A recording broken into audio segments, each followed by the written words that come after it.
My name is Stanton Sharpe, and I'm a documentary photographer and photojournalist.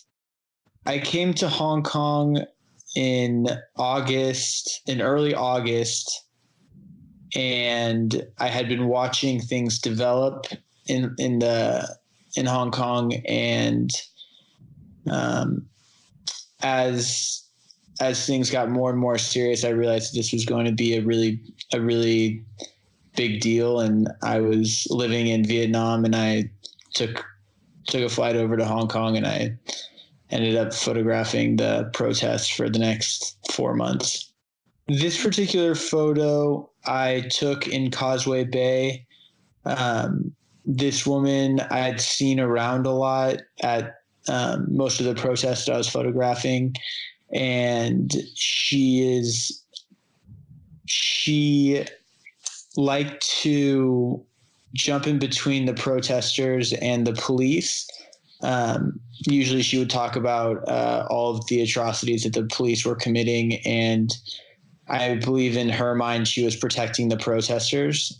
So she kind of thought of herself as like a barricade between police and protesters. So I'd seen her like multiple times,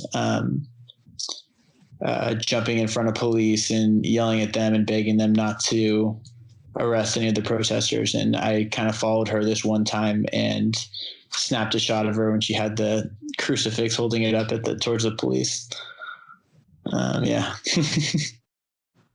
Some of the main things I took away from my experience shooting and working in Hong Kong, one of the biggest things I took away is how similar some of the class differences in Hong Kong between the lower class and the upper class and the disappearing middle class.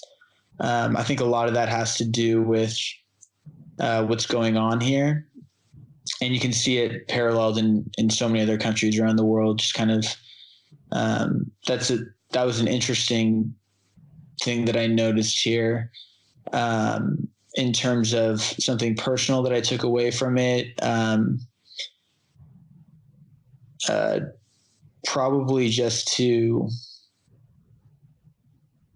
be thankful for the country that we grew up in, or that I grew up in the States, to have semblance of democracy, and really the importance of taking personal sacrifice in being a part of your country and your government. Otherwise, someone can take it away real quick.